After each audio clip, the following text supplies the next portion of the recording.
What if I told you that your friends are quietly shaping not just your faith, but your entire future right now?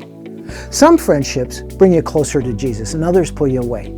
The question is, which way are your friends taking you? The difference could change everything about you.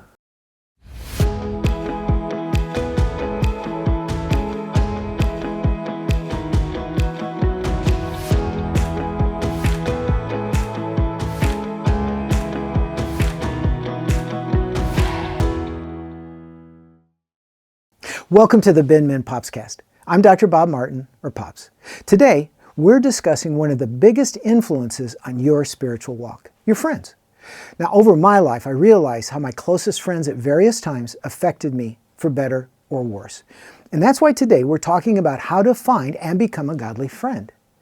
Now, have you ever heard the phrase, "Show me your friends and I'll show you your future"? Proverbs 13:20 says, "Whoever walks with the wise becomes wise, but the companion of fools will suffer harm."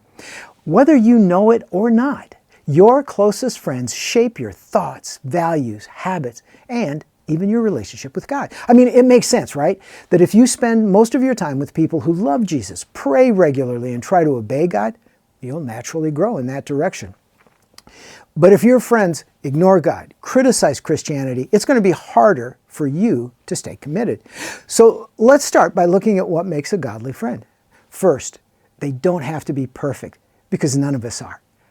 But you want friends who point you to Jesus by the way they live and speak. For instance, they tell the truth even when it's hard.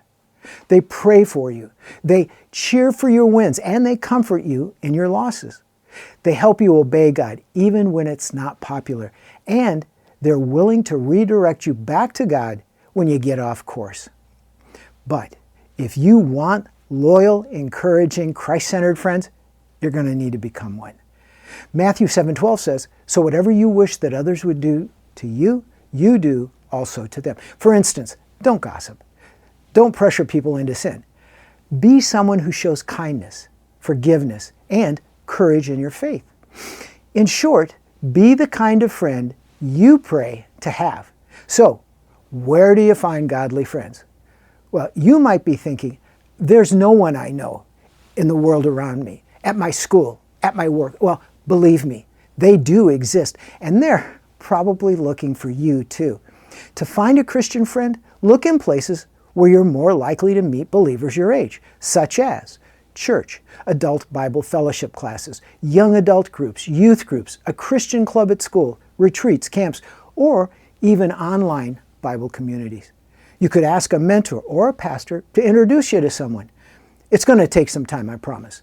But be patient, start small. Just grab a cup of coffee with them and get to know each other and find out about the other person's belief. Sometimes the more challenging situation isn't finding good friends. It's dealing with those who undermine your faith. You know exactly who I'm talking about. They don't follow Jesus. Their profane language drags you down. They pressure you towards sin, or they openly mock your beliefs. But there's another kind of friend group that can be even more dangerous. Tragically, research suggests that many who identify as Christians live lives that are indistinguishable from non-Christians when it comes to language, sexual behavior, entertainment choices, and other values. Now, if you're a young believer, it's easy to get pulled into thinking, well, if they live like that and still call themselves Christian, maybe it's fine. But that lifestyle does not honor the Lord, and it slowly erodes your witness and your walk. As Paul says in Galatians 6:7, don't be deceived. God is not mocked. For whatever one sows, that will he also reap. I know that after I came to Christ, both friends and fellow physicians struggled to accept the change in me. I wouldn't be part of certain conversations and behaviors, and there were boundaries that I just wouldn't cross. Some people drifted away. A few made snarky comments or tested me to see if my newfound faith was genuine. But others respected me because I respected them. Still, I was very careful about who I allowed into my closest circle of friends because I knew those few voices would have the most significant influence in my walk with Christ. I've also known seasons where I had no close friends. But here's what I've learned. I was never truly alone. Jesus calls us his friend in John 15:15. And as a result of feeling isolated, my daily devotions became richer and more profound. I relied on the Lord for companionship in a way I never had before. Corrie ten Boom was right. You don't realize Jesus is all you need until Jesus is all you have. And as a result, I became a better husband, father, and ultimately friend. So let me offer you a call to action. Friendships can either pull you closer to Jesus or push you away. This week, pray for wisdom to see which friends are doing which. If you have a godly friend, thank them for their influence. And be intentional about being a godly friend to someone who needs it. We never meant to walk this road alone. With the right friendships, your faith can thrive, even in the hardest seasons. Well, thank you for joining me for this episode of the Binmin Popscast. Please like, subscribe, and share it with a friend. For additional resources and to sign up for our newsletter, visit our website at binmin.org. And be sure to follow us on social media.